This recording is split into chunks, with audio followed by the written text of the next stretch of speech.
another episode of the Jock and Jill podcast. This is your boy Guru, the Mad Scientist, here with Joan, Madden, the Gridiron Goddess. Coming off a real wild Sunday and a exciting Monday. Joan, you were on the Redskins den in Chocolate City, and how did that go for you, Joan? Y'all took a little bit of my own human, personal Chocolate City to Chocolate City.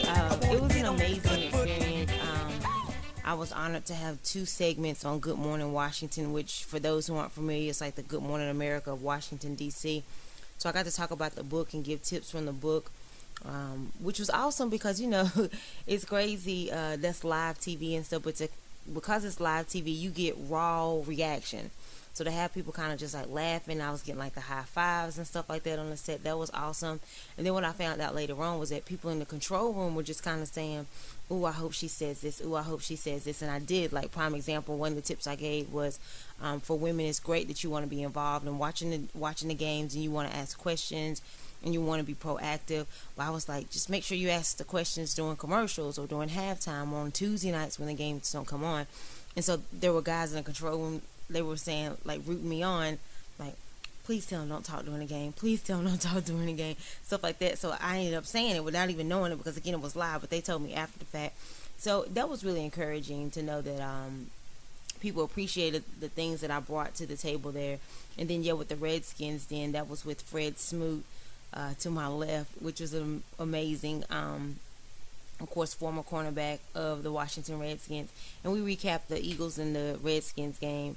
And it helped that the Redskins had won, too, because it made the energy a lot better.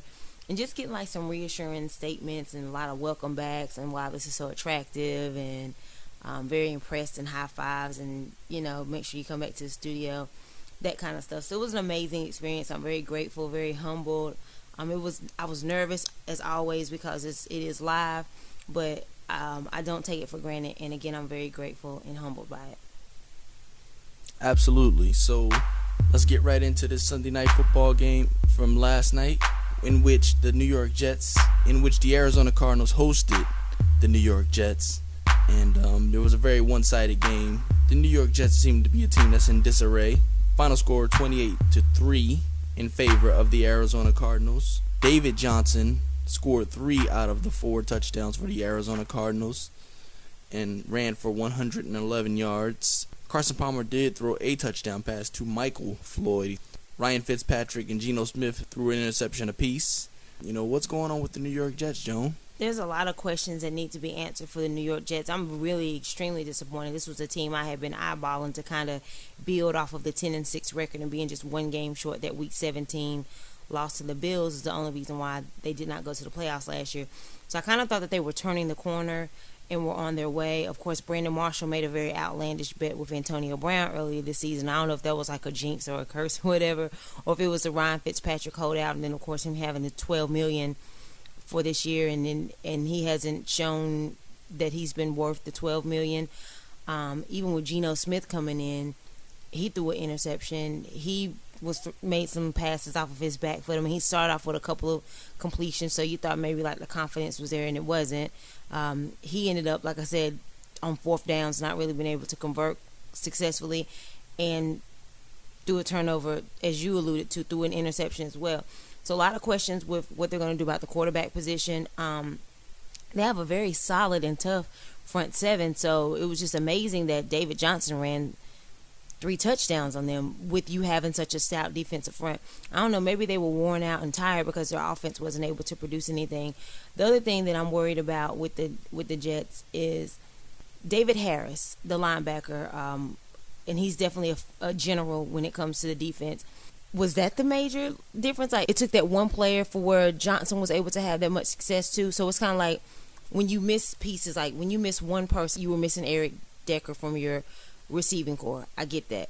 So is that the reason why you only put up 3 points? And then the fact that linebacker David Harris wasn't playing, is that the reason why Johnson had 3 touchdowns? Nobody wants to be the next man up. So there's an identity crisis there, because I know a person like myself, that's how you become a starter. That's how you That's how you make a name for yourself. When somebody goes down, you step up, you get your own resume, your own highlights reel. That's what Tom Brady did when Drew Bledsoe got hurt. That's what Tony Romo did when Drew Bledsoe got hurt. That's what Dak Prescott's doing when Tony Romo was hurt. So, like, you have to shine in those opportunities. But instead, they fell flat. So there's questions with coaching. Are they going to make any changes in any of the coordinating positions? I mean, they might. There's even Woody Johnson, the owner, is getting very frustrated and very impatient. So we might even see like some head coaching changes, unfortunately. They're in a division right now where the Buffalo Bills and the New England Patriots are kind of competing for that title, competing to be in the playoffs.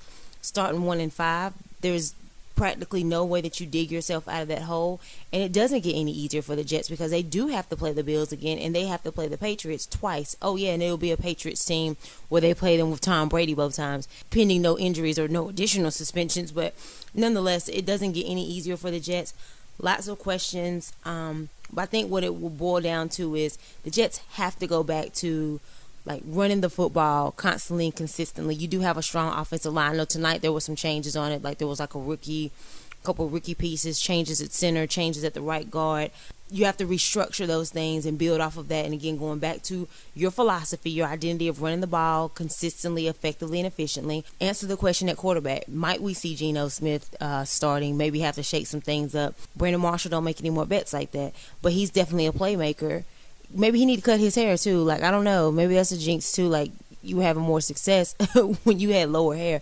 As phenomenal as a career that Brandon Marshall, and this is Brandon Marshall, the wide receiver, not Brandon Marshall, the linebacker for the Broncos. As phenomenal as a career that he has had, Brandon Marshall has never won a playoff game. Never in his NFL career. And to me, that bothers me because of how good of a wide receiver he's been. So it looks like they're on the way to doing the same thing again this year. So if you don't do something about that, he was really, really giving some death stares on that sideline tonight. So it's obvious that he's unhappy as well. So that's going to be another question that looms. So you need to really, really get Brandon Marshall back in the game. You need to balance on your offense. Your defensive line, your front seven is great. Continue to build off of that from the outside in. There's still a couple questions with your secondary, with Revis and things like that. They have the talent on paper. I think they just kind of need, like, they need a steroid at this point in time just to get them back on track. It's not all the way over. Maybe you can still finish around 500 or 9-7, but you do definitely need to have like some pumping up all the way around on your roster and your coaching staff as well. Absolutely. Looks like it's not going to be any Fitz magic this season for the New York Jets. You know, teams seem to have him pretty well pegged at this point. With the additions of Matt Forte, you know, maybe they need to consider simplifying the offense and putting the ball in his hands more. Matt Forte, that is. This is a situation where the offense right now is struggling to muster up simple offense. In situations like that, you have to put the ball in your playmakers' hands. Mm-hmm. You know, whether it's through carries or short screens, or with some of the guys that you have, like Enunwa, the young wide receiver that you have, maybe you want to, you know, put him in some trick plays and things like that. For an offensive coordinator like Chan Gailey, you know, one would have thought that with him and Fitzpatrick spending time together in Buffalo, that this offense would be rolling right now, considering that they did roll last season. They played very good last season. You know, they seem to be struggling this year. Maybe it was the Fitzpatrick holdout, as you stated, Joan. It's looking like they're going to have to find a way to simplify the offense. And at this point, you know, they may be on the mend of a quarterback change into Geno Smith. I don't know how I feel about that, because Geno's a quarterback coming out of a simplified offense in college, you know, that ran a lot of bubble screens and ran a lot of, you know, quick hitter plays, you know, where he got the ball out of his hand a lot quicker to his playmakers. Geno did throw for 5,000 yards in one season in college, and you know, I think he had like almost 40 to 50 touchdowns, somewhere in that range. The statistical production for Geno in college looked as if he was going to be an elite quarterback. But, you know, the misleading part was that the offense was so simplified with the bubble screens and the little, you know, check downs and things like that. It kind of allowed for anyone who just looked at the numbers to assume that, man, this dude was really, really good. And he was really good for that offense. So it's looking maybe Chan Gailey can, you know, simplify the offense. They do have some talent with Matt Forte. Matt Forte can catch some bubble screens, and you know, you do have Brandon Marshall, you know, who can catch, like you said, the deep ball and the plays over the middle. And They now also have Austin Seferian-Jenkins. Maybe he's a up-the-seam threat. So the Jets have to find a way to maybe simplify the offense if they're going to go to Geno Smith. Otherwise, then they got some soul searching to do with Ryan Fitzpatrick. And with that said, the Jets are now sitting at 1-5, but at least they are 0-6, similar to that of the Cleveland Browns, coached by my man Hugh Jackson. And I mean, that's a real disappointing feat at this point, 0-6. What we're going to talk about right now is, will the Browns go 0-16? Will they be one of those teams that will move into the Hall of Shame? Joan, how do you feel about that? Sheesh, well, I hope not. But in my lifetime, I do remember the Panthers being 1-15. I think that may have been like early 2000s, maybe like 03, something like that, because they went and got Julius Peppers. And don't quote me on the year, but like I said, I know it's been definitely over a decade that happened with the Panthers being 1-15. And what made it so bad is they won that first game against Minnesota, and they dropped 15 straight. So it's not like they got the one win in the middle. So essentially they went 0-15 for a spree. And then I also remember the Detroit Lions, maybe in like the 08 season, 09, something like that, with Rob Marinelli being the head coach. And, of course, he got fired. 0-16 was the record then. So I'm hoping not to ever see 1-15s or 0-16s ever in my lifetime again. The only time I ever want to see like a 1-15, it's kind of like in college basketball, maybe like, oh, it'd be great to see like a 15 seed knock off a 1 seed, like a huge Cinderella team or something like that. That's the only time I want to see 1-15. Well, maybe not, because that might mess up my bracket, because I'm quite sure I'll pick the 1 seed. But anyway, nonetheless, I don't want to see 1-15s or 0-16s again. And especially like, I'm such a Hugh Jackson fan and had very, very high expectations of them coming in the season. Of course, that stems back to thinking that Josh Gordon was going to come back and thinking that RG3 was going to be the guy who led them in offense and things like that, coming off of Cleveland doing so well with in NBA and getting the title. So the adrenaline was there. But to say that they're going to go 0-16, I'm very optimistic and prayerful and hopeful that they won't. And I hate that Terrell Pryor said after week 3, oh, we can knock out these next 13 games. And I'm paraphrasing, but yeah, we can knock out these next 13. And then they've lost 3 more since, and he's having hamstring injuries. So I'm like, chill, Terrell. Like, let's pump our brakes there. I love the optimism and I love the moxie, and he's been playing really, really good football. But yeah, let's not be so optimistic, at least on the microphone. Think like that and have that faith and talk amongst your teammates like that. But let's not go public with that anymore. There is hope for the Browns. They do have a divisional matchup against the Bengals, so the Bengals have actually lost 2 straight. Now, it's kind of maybe an inopportune time to play because the Bengals might unleash the wrath and go off because they have lost 2 straight. But the advantage is this is a division rival. You're very familiar with them. Because they are reeling, this could also be a good time to get them. They're vulnerable as well. So we'll see how it goes. The thing about the Browns is they have been playing some very close, tight games. They lost to Baltimore by 2 earlier this season. The Redskins game, of course, that ended in controversy. They'd probably like to have a couple of those calls back in that game. The Miami game was a close game. It went into overtime. So they've had opportunities of getting that first victory. They just haven't had the fortunate breaks. Maybe they could get it again against Cincinnati because it is a divisional rival. They're a team who's struggling as well. And then I look at the next week on Sunday, 10:30. I mean, as we just talked about the Jets being 1-5. I mean, the Browns are just 1 game behind them at 0-6. The difference is it just sounds worse because, the Jets have 5 losses and the Browns have 6. But the issue is the Browns don't have any wins. So it's just as bad. So, and then they host the Jets. So that will be a home game. The Jets might lose another game by then. The Browns could too, but at least the playing field's kind of even in this situation.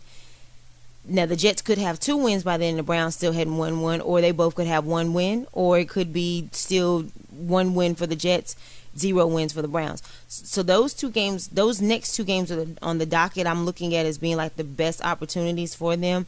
I know they have divisional games coming up as well against the Ravens and the Steelers. The Steelers, we're still trying to figure out what's going on with their quarterback situation within the next few weeks, which we'll talk about in a moment. Then the Ravens, they've lost 3 straight as well. So there's some optimism with them. Of course, these games are coming down the line, so we have to see how the next couple of games go for those opposing teams as well. But I wouldn't rule out any possibility of them being able to win any of those games. There's a lot of opportunity. I do not think that we will see a 0-16 record from the Browns again. Well, the one thing that does concern me, as we were just talking about all of these games, We just mentioned that the Browns will be playing the Bengals soon, and then also be playing the Jets. These are 3 African American coaches in the league whose jobs could be in jeopardy, unfortunately. I know the Rooney Rule, very familiar with it, but that Rooney Rule needs to be tweaking. All you have to do is interview a minority candidate at this point in time. You don't necessarily have to hire them, so you can have your own decision made up, but just following the rule, like, well, we got to interview a minority, we got to interview a Hispanic coach, or we got to interview an African American coach just to meet the criteria and the requirement. But that don't mean that's who you're going to hire. We need more African American coaches in the league. And I hate that it's very damaging right now that so many of our African American coaches, I mean, even Tomlin at this point, there's fans that feel like Tomlin should be gone. But I hate the fact that this is crossroads and this is perils for the African American coaches. Again, the Jets 1-5, Todd Bowles, African American head coach. The Browns 0-6, African American head coach in Hugh Jackson. The Bengals lost 2 straight. They haven't won a playoff game during the Marvin Lewis tenure either. So another African American coach. And like I said, it's really hard and difficult to swallow that pill and looking at that, because there are the conversations coming up of possibly making coaching changes. Now, I do feel like if these were different coaches, we probably wouldn't hear it as frequently. I'm just going to keep it real. But I hate that it's happening like this. I hope that they all kind of start reeling off some wins. They will be playing amongst each other, so somebody's got to win or it will be a tie. But somebody's got to have a victory somewhere within these next games. Again, and looking as we're talking about the Browns schedule, I'm very concerned about the future of those 3 guys. Tomlin I can include as well. I hope that they all bounce back quickly, because I'd hate to see any of them go, and I definitely hate to see Cleveland go 0-16, but I do not think it'll happen. They have some favorable matchups and some winnable games coming up soon. Yeah, I definitely share the same opinion with you on that, considering that there's such a short list of African American coaches in the NFL. I'll say this: the Cleveland Browns, to me was a trap. This is a roster that was bound outside of the optimism about RG3 coming back to be an elite quarterback, and Josh Gordon coming back in week 4. This is a roster that, was gutted before the season. A lot of defensive players were released. So, the expectations were that this team was going to be a bad team. We had hopes that Hugh was going to be able to, take those lemons and turn it into lemonade. Lemonade, read the sign. Thus far, he's had even more injuries piled on top of the fact that they came into the season with guys released on defense. There was no real continuity or anything like that. So, this was a trap situation where, he's going to come into the season and his record is going to be reflected upon a team that no coach probably would have been able to take this team and do great things with it. Hopefully, like the general managers and the front office, are looking at that in their grading of Hugh Jackson as the head coach. Todd Bowles, this is a situation that I can't really say but so much, because this roster has a lot of talent on it. When you look at the roster, you see, Brandon Marshall and the Eric Deckers, even though he's out at this particular moment. You look at the Matt Fortes, he's one of the best running backs in the football. The offensive line had been good, at least last year they were. You have probably one of the best fronts in the whole NFL. You got Darrelle Revis, some solid secondary players as well. So this is a job that's ripe for a coach to come in and play well with it or do well with it. But for whatever reason, this season, maybe with the Fitzpatrick holdout, this team has sputtered out of control at this point. I really can't look at that situation and say that he was set up to fail, because that roster looks better than a lot of rosters in the NFL at this particular point. But back to the subject of the Cleveland Browns. Will the Cleveland Browns go 0-16? I don't believe they will, but looking at that schedule, it's really tough at this particular moment. Like you have the Cincinnati Bengals, the New York Jets, the Dallas Cowboys, the Baltimore Ravens, the Giants, the Bills, and Chargers left on the schedule. Some of those teams they're going to play twice.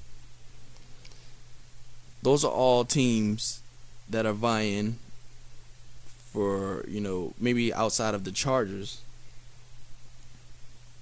Those are all teams vying for a playoff spot. Now, like you said, with the untimely news of Ben Roethlisberger being out, and with the Cincinnati Bengals struggling at this particular moment, the Jets, a team who had playoff hopes. I mean, there are some games in there that the Cleveland Browns can absolutely win. Considering that the Jets went out there last night and laid an absolute egg, scoring only 3 points, the Cleveland Browns can definitely beat the New York Jets at this moment. Now, talent-wise, that's a little bit crazy to believe that, but I think that the Cleveland Browns, they're playing good enough football to go out there and beat the New York Jets. I also agree that the Cincinnati Bengals have been so, Jekyll and Hyde this season that, you don't know which team's going to show up week to week.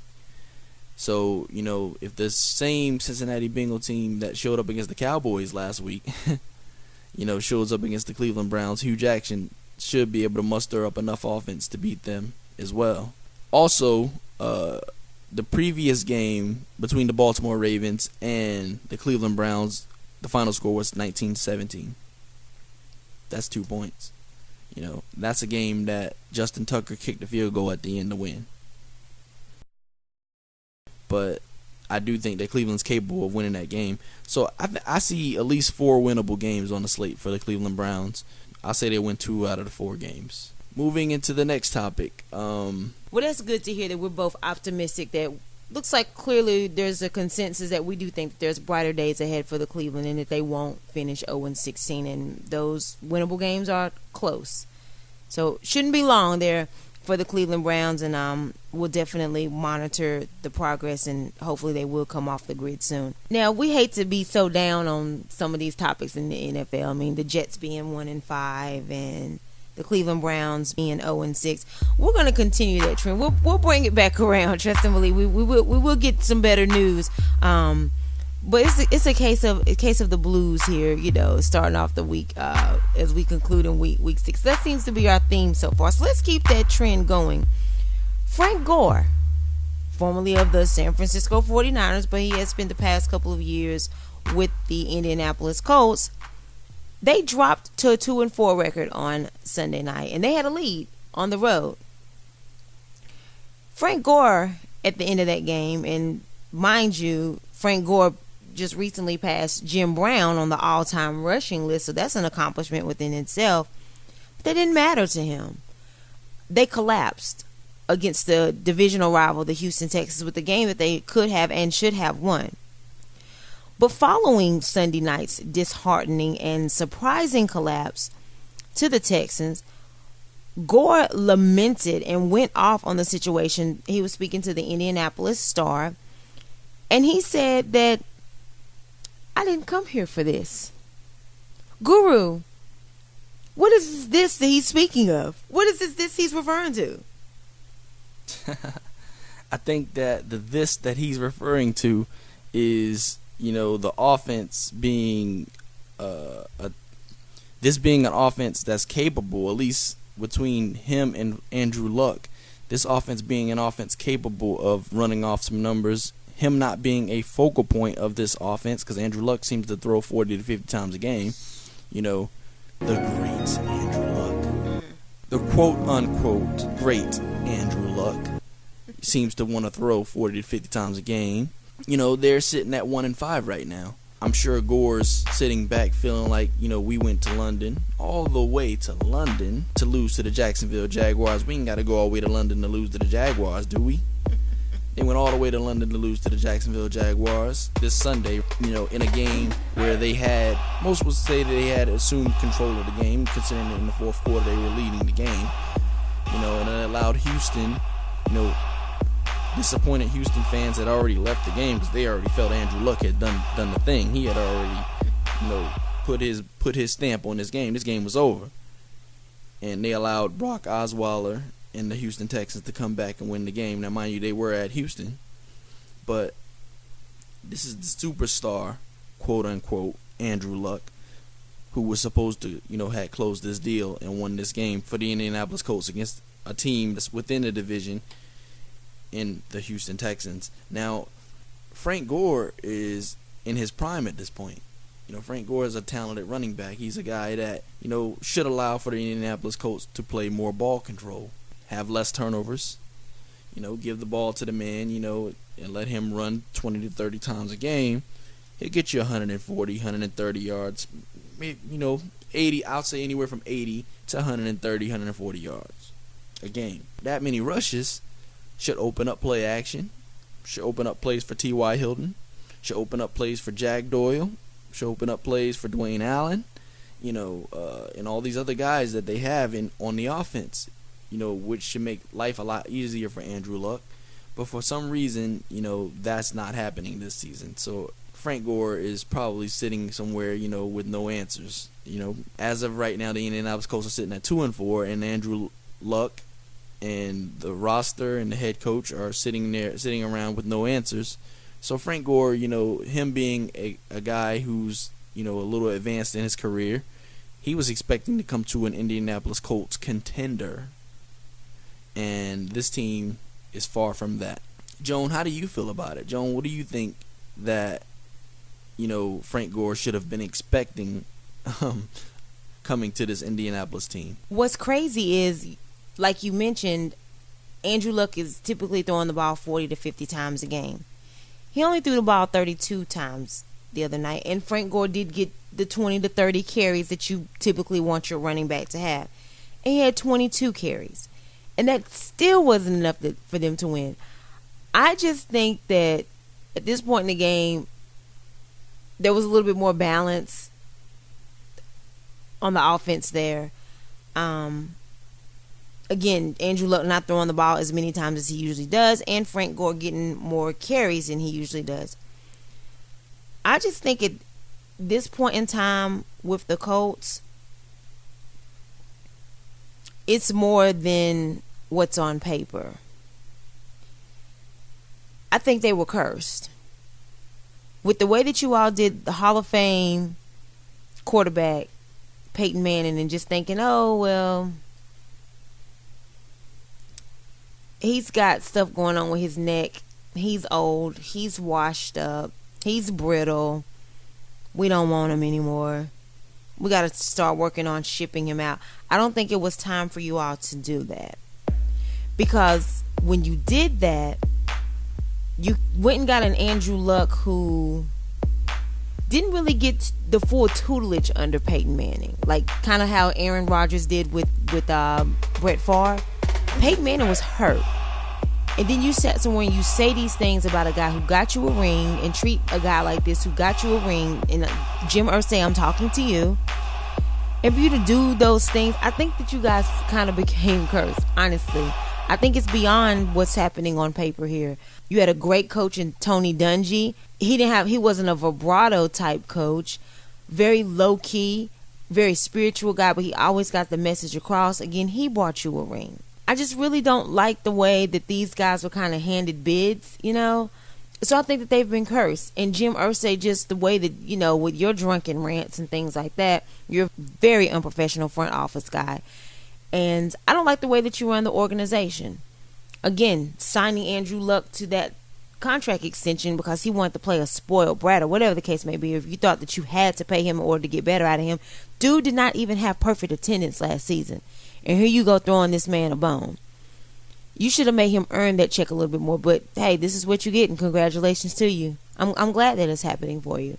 Because again, I do not like the way that you handle my boy Peyton Manning. Just because he couldn't whatever the reasons of he didn't win all the big games. Honey, there are quarterbacks who didn't even get chances to play in this tournament. And speaking of tournament, that's another part that's stemming from Frank Gore's frustration. He didn't come here to be sent home at the week 17. This guy is 33 years old. He's going to go to the Hall of Fame. Like you said, with him being in the prime, his window is closing. He's a running back. They're not all that durable. That's not a knock on his strength and conditioning. Just that's what happens with running backs. They expire quicker than some of the other positions. So he doesn't have a lot of time left. And I can understand his frustration of, I don't want to come to this team that I'm not going to have a chance in the playoffs for another year, because they didn't make the playoffs last year. They didn't win the division, and they did not make the playoffs last year. And here he is again, 2-4 record. The team that he had a chance to knock out of first place on Sunday night, escaped him. There would have been a huge divisional win on the road to get that. But instead, they drop another loss, and Houston gained another win. And again, Houston was already in advantage because they were the division leaders. So it sucks for Frank Gore. I understand his frustration. I understand why he's not happy. But you also had an opportunity to not go to the Colts, too. You could have stayed in San Francisco because they did want you. And you could have also went to the Eagles. So this is not like you had to run to the Colts. I get it, on paper it looked a lot better at the time. But let's just keep it real. You were playing with the San Francisco 49ers. And I understand, Harbaugh and stuff leaving and everything like that. But your hand was not forced. They didn't kick you out. So you could have kind of stayed, worked through the rebuilding as well, and probably had some success because they probably would have been like, hey, well, Frank Gore, we're making him an integral part of our offense. What do you want us to do next? Tell us what you want. Kind of how like LeBron has done in Cleveland as he's gone back to Cleveland. They probably would have tried to satisfy you a little bit more. That would have been a dynamic duo with those two coming out of the backfield. And Kaepernick probably would have been better as well. We probably wouldn't have seen Chip Kelly in San Francisco. Again, that's neither here nor there. But the point is, you had your choice. They did not kick you out. You didn't have to go to the Colts. And also, again, you had an option in going to the Philadelphia Eagles, a team coached by Chip Kelly at the time, as the guru just said, who could have went to the playoffs. You brought a little bit of this on yourself because you didn't have to leave San Francisco. And sometimes the grass ain't always greener on the other side. It's greener where you water it. And so that's why I'm going back to, had you stayed at San Francisco, they probably would have been catering a little bit more to you. You don't get to call no shots in the Colts. You don't have no legacy there. Obviously, Andrew Luck is their boy. He did not play a full season last year, and they gave him all this money. So they have no allegiance to you.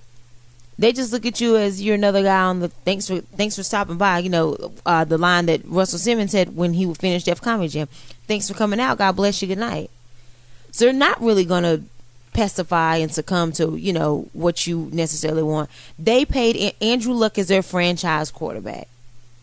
Frank Gore, you are not their franchise running back. But again, San Francisco probably would have catered to you a little bit more because you do have a legacy there. You have a Hall of Fame career established there.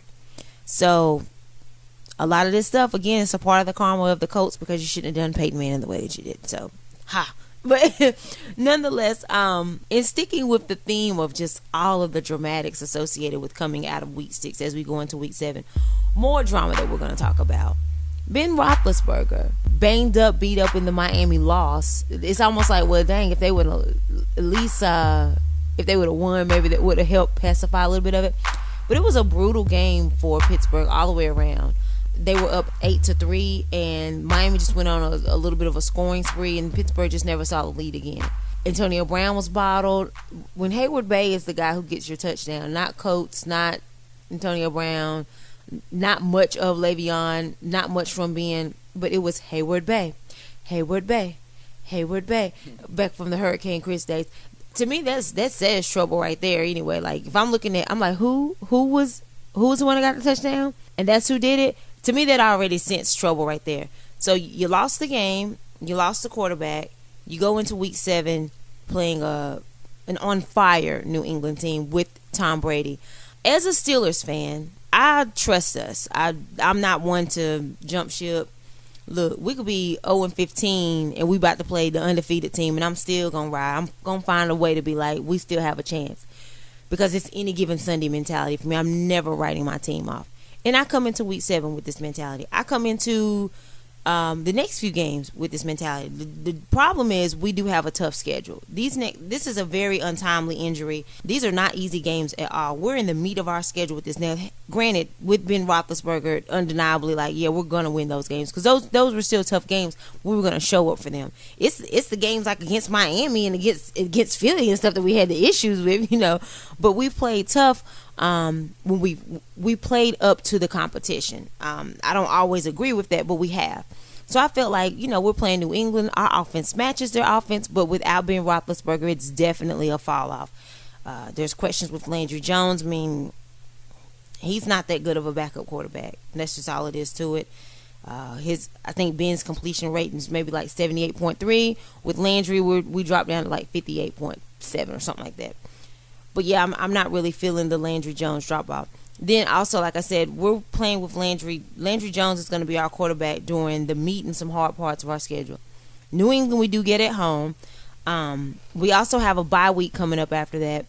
But then we also play the Ravens and we play the Cowboys. All of those teams are 500 and better. And even if the Ravens weren't at 500, because that's our divisional, because we play them in the division, they always beat up on us. It doesn't matter what their record is at the time. That's just how it goes with us playing against them. So if we're looking at being out, that's the optimistic, that's the good part about it. It was a meniscus tear, not a ligament tear. So it is a lot more favorable. And Ben is a tough guy.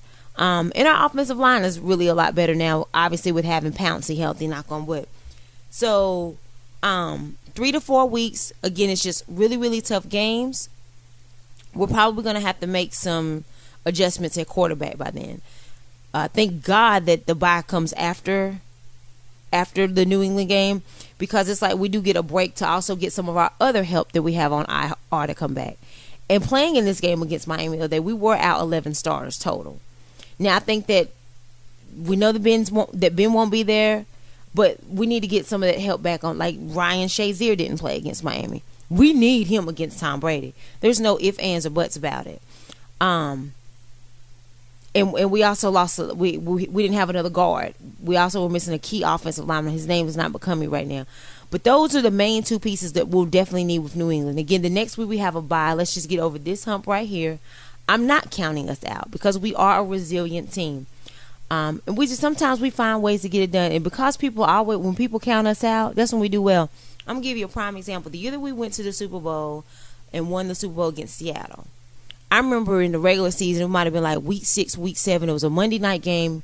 Indianapolis Colts blasted us. Marvin Harrison took off, or Reggie Wayne had an 80-yard bomb to kick off the game. We never got it back from them. In the playoffs, second round, because we were a wild card that year. We did not win the division. We had to go on the road. The second round game, the divisional playoff game, we had to go back to the Colts again. And of course, it'll be just like that Monday night game. But that was the year that Bettis fumbled the ball at the goal line. And it's crazy because, ironically, the guy who picked it up, and his name doesn't become me, he was running. He was about to go score, and Ben tackled him. But you know what? He had got stabbed in the knee that weekend by his girlfriend. So that they said that kind of slowed him down. And then, of course, we know Vanderjack missed the kick. So we won that game. But again, we were counted out. We were ruled out. There was no way we were going to see the Monday night game again. But we won. And we went on to win the Super Bowl. So our resiliency is just there by nature with the philosophy and the structure of our team. I think this might be another one of those instances. I'm not making a guarantee or anything. Well, I think the New England game might be another one of those instances. They've already counted us out because there's no Ben. I'm looking at other things, other ways that we can win. Because if we disrupt the pocket, Ben don't play defense. So that won't help us on that side of the ball anyway, playing against the great Tom Brady. But I've seen what the Giants have done to Tom Brady. I've seen what Cincinnati started to do to Tom Brady. So the thing is, you have to get to Tom Brady. And like I said, Ben wasn't going to make or break that anyway because he doesn't play defense. Now, our offense is going to definitely have to generate some points. But if we can keep Tom Brady on the sidelines, off the field, keep him over there on the little exercise bike, and feed Le'Veon ball control, kill the clock. If we can keep Tom over there just throwing passes on the sideline, there's still ways that we can win this game. Again, I'm not guaranteeing anything. I'm going to be monitoring this throughout the week. But what I'm not going to do is count my boys out just because Ben ain't playing. We still have a shot. It is a home game that helps us out as well. And the Patriots got beat up a little bit too. Bennett got some hits, and so did Tom. So they're not coming in 100% either. Of course, they got the favor and they're a little bit more confident. But just don't count us out. I definitely can understand your concern about the outlook, for the team. Considering though that the injury was it's only going to be a 3 to 4 week. You said that's better than the news that we thought we were going to get. I definitely think that Pittsburgh is still very capable of winning. There's 1 week, there's a bye, so there's only going to be 2 games if he's only out 3 games. There's only going to be 2 games that Ben will miss, right. And that will be the New England Patriots and the Baltimore Ravens. I think that Pittsburgh are very capable of winning both games still. However, I think that they'll split them. They'll possibly beat Baltimore still, with Ben out, and I think that against the New England Patriots, that they would, considering that Ben is out, I'm not sure that the ball control offense will play as good. I feel like the evidence is there based on the way they played last season when Ben was out. Exactly. Landry Jones was not able to manage the team as good, and Vic didn't play as well either. This is another moment where you can talk about the fact that the Steelers don't have all of their weapons in their arsenal. The Martavis Bryants and the Ladarius Green, I think, is coming back this week. The fact that Ladarius Green is coming back this week, and you have Antonio Brown and you have Le'Veon Bell, you got a lot of weapons, but this is a situation that you need all you can get. Absolutely. So I think that this is a situation where I'm sure even though Mike Tomlin is a no-nonsense, no-excuse kind of guy, he's still in the back of his mind is thinking that, man, Martavis would have been nice right now. Absolutely. I think that Pittsburgh will be just fine. No, I agree with you 100%. They'll be just fine. 3 weeks, and one of them just happens to be a bye. They'll be just fine. Well, I appreciate that assurance from you as well, Guru Mad Scientist. You're usually pretty logical, so for you to say that, because you would keep it real with me. You'd be like, ain't no way in the hell. You would say that. So I appreciate the assurance from you as well. And some might think that I might have a bias or unrealistic approach, but I really don't. I mean, I'm calling it like it is, based off of what we've gone through and what we've been able to withstand before, so I'm not ruling us out. But again, we'll continue to monitor as we get closer to week 7. We start making our predictions and more injury reports and things like that come out. So we'll definitely see how it goes. Now, to wrap up this one, let's see. We've completed week 6. Let's talk about the week of the week, the WEAK of the WEEK. Just like, who was the weak sauce? Who was the weak juice? Just complete trash. And I'm talking about BFI, waste management. Pop without spinach week. Just disarray, dismantled. Like, you thought that they were going to do better. They didn't. Anything of that nature. Who gets your honors? Wrapping up week 6. Who gets your honors for week WEAK of the week? WEEK, Guru. My week of the week is the Green Bay Packers. Ooh. They played against a hot Dallas Cowboys team. However, this was a team who was the number 1 run-stopping defense in the league, and they got gashed by Ezekiel Elliott for 157 yards. They also allowed Dak Prescott to go out there and throw 3 TD passes. And, this is 3 TD passes with no Dez Bryant. And I was rooting for the Cowboys, might I add. I was rooting for the Cowboys to go out there and get this win, and they did that. Mr. Discount double check. Did you double check to make sure you brought your game that day? Because you was definitely MIA in that game. So, for that reason, the Green Bay Packers are my week of the week. Joan, who would be your week of the week for the week? As much as it hurts me, I actually have 2, and as much as it hurts me, but because I'm a realist, I'm definitely going to pick my Pittsburgh Steelers for a lot of the reasons that we mentioned. We scored 15 points. And Miami, who had only had one win, we allowed them to have their way with us. They put up unanswered points on us. They banged up our quarterback. This was a trap game, and we fell for it. Classic trap game. We overlooked Miami, and I mentioned some of that on the Fantasy Fulfilled, like, oh, this is a trap game. I was like, I don't think we fall for it, but we did. But I emphasize that this is a classic trap game. And not only did we fall for it and overlook it, we paid a severe cost in losing Ben. Going into going into a game with huge implications against a very, very tough and hot opponent.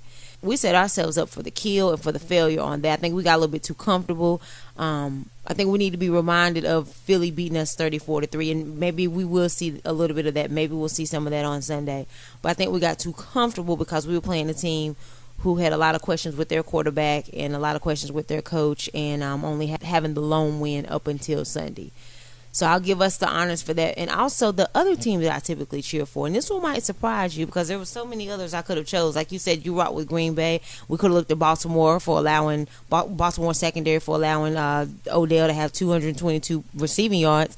That's the other thing about us being so weak. We allowed a 200-yard running back, too. Gosh, we had Swiss cheese defense. I mean, who did they play? The Steelers or the Colts?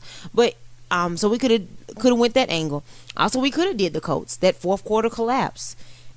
Shoot, could have talked about Atlanta. You had a perfect opportunity to really, really set yourself apart, not just in the NFC South, but in the NFC, because who knows, you might have to play Seattle in the playoffs, and like if y'all have the same record, well, guess what? They got the tiebreaker because they already beat you, and you got to go up there again and try to do it all over again, and you had a lead. So I mean, we could look at Atlanta.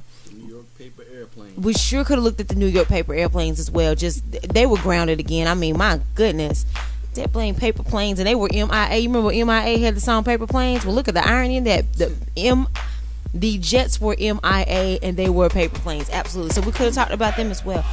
But the other team that I'm going to select, and again, this is another team that I cheer for. They're the second team that I cheer for behind my Steelers, is the Carolina Panthers. You are absolute weak sauce, and I'm talking about extra spicy weak sauce at that. You know I'm saucy. Yeah, you weak saucy. In this case, if paraphrasing Rihanna. You have lost 4 consecutive games.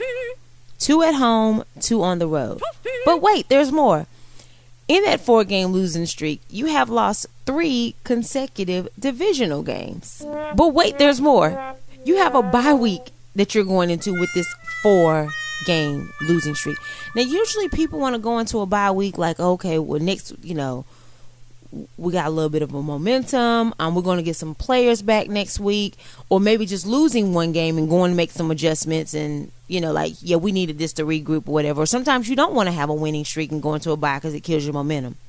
But you have nothing. You have nothing to look forward to with this bye week. I honestly think that you should just keep on practicing through your bye week. Don't go home. You're not usually bye week. You go home, you see your family, stuff like that. Y'all just need to stay in the classroom. It's really looking bad for the Panthers. And the fact that you finished 15-1 last year, you won the division 3 straight years, coach of the year, MVP of the season, went to the Super Bowl, and here you are starting off your 2016 season with a 1-5 record. That win against San Francisco seems like an eternity ago. Like, seriously. Again, with the 4-game losing skid. And then also, you actually had a chance to win that game because New Orleans only had to kick a field goal to win the game. It was tied up. Yeah. But had your kicker made that extra point after the touchdown, then New Orleans would have had to go for a touchdown, which makes it a little bit more difficult when there's time left. It's nice to be in field goal range, whatever, but if you needed 4 points, it ain't gonna matter that you're in field goal range. So their whole philosophy could have changed with how they did the play calling and everything like that. But at the time, they were just playing for a field goal, not a touchdown. So you gave them a gift as well. Cam Newton, you put on your Easter Sunday best for a 90-second press conference. I mean, you should just came on out and just your cleats and jersey and stuff for that. But you came out in your Easter Sunday best for a 90-second interview. And I mean, I know that you're upset. I know you've had wins and your success at Auburn and, again, being the MVP and winning NFC South for 3 straight years. I get it. But you're a leader. You're a captain. That's not the role that you play. You do not succumb to that. You don't talk like that. I remember when last year the Packers started off maybe 1-3, 2-3, something like that. Aaron Rodgers came up to the podium and said, RELAX, just relax. He didn't panic. He didn't point fingers. He didn't throw no Gatorade towel over his head. Shots fired. But he just said, look, relax. We're going to get it together. I don't get any of that from Cam whatsoever. I get really nonchalant and careless and loser attitude. And what that's going to do, since you are the captain of the team, that's going to be detrimental. That seed is going to spread through your team. They're not going to rally behind you because you don't believe in them. And they see that by your body language, by your tone. You're dictating the pace here, Cam. So you're going to have to reel it in. Own up to those losses. Take responsibility. Take accountability. Now, you played a heck of a game on Sunday, so I'm not blaming you. But what I am blaming you for is just your demeanor after losing. And I know, it's really hard to get up for these interviews and be happy about it after losing, especially after losing like that. But again, you are the MVP of the season. These kids that you're passing these footballs to, they see that stuff. And it's not a good look. So look, you got to buckle up your chin strap, wear a suit of armor. You got to do better because what you're doing right now after these games is very, very weak. And again, you guys get my Week of the Week honors. Hopefully we will see some significant changes. some playmakers that kind of stepping up after the bye. Maybe the bye is a good time as a result because you get to just completely regroup. And hey, the year that you guys went 7-8-1, you reeled off like 6 straight games to get into the playoffs and to win the division. So maybe we might see that again. Cam, you went through a car wreck, you went through the playoffs that year.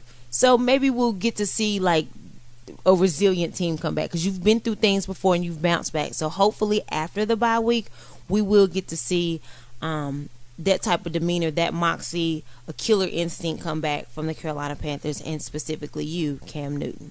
All right, so that's going to do it for this installment of the Jock and Jill podcast. Again, we thank you so much for tuning in. Great weekend of football as usual. We had some personal stuff. Actually, you had a good Saturday as well up there with networking up there at Winston-Salem State's homecoming and things like that. So good stuff for you too. And again, my appearance on Good Morning Washington. So hey, we're gaining some traction here, as we get into week 7 of the NFL season. Of course, we couldn't do any of this without you guys and your support and you guys hitting us up and reaching out to us. But Guru, in order to continue the traction, A&T homecoming this week, for instance, somebody wants some footage shot, need you to come out on campus, anything of that nature. Tell the people how they can get a hold of you. Like us on Facebook at Cold Coffee TV. Follow us at Cold Coffee TV on Twitter. Subscribe to us at Cold Coffee TV on YouTube. Run with us or run from us, baby. You know the motto. No doubt. And it's for me, your girl Latasha Miles, a.k.a. Joan Madden, the Gridiron Goddess. I can be reached on Facebook at Latasha Joan Madden Miles. Again, Latasha Joan Madden Miles on Facebook. On Twitter and IG, it's at she_SPN. Again, at she_SPN on Twitter and IG. The YouTube channel is SheSPN the Network. And I have a book out entitled When Football Season Turns You Into His Side Chick, the ultimate survival guide for relationships and households during football season. Also, with checking out the YouTube channel and the Cold Coffee TV channels, you get to see a lot of the other work that we've done, the production by the guru, the mad scientist here with beats. You hear those on my Fantasy Fulfilled episodes, the editing, he does all of that.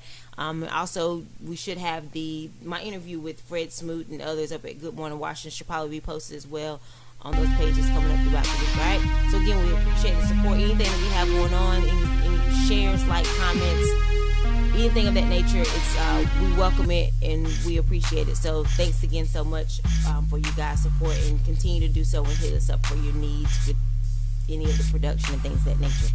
Again, we thank you for tuning into the Jock and Jill podcast. We'll catch you the next time, and we're out.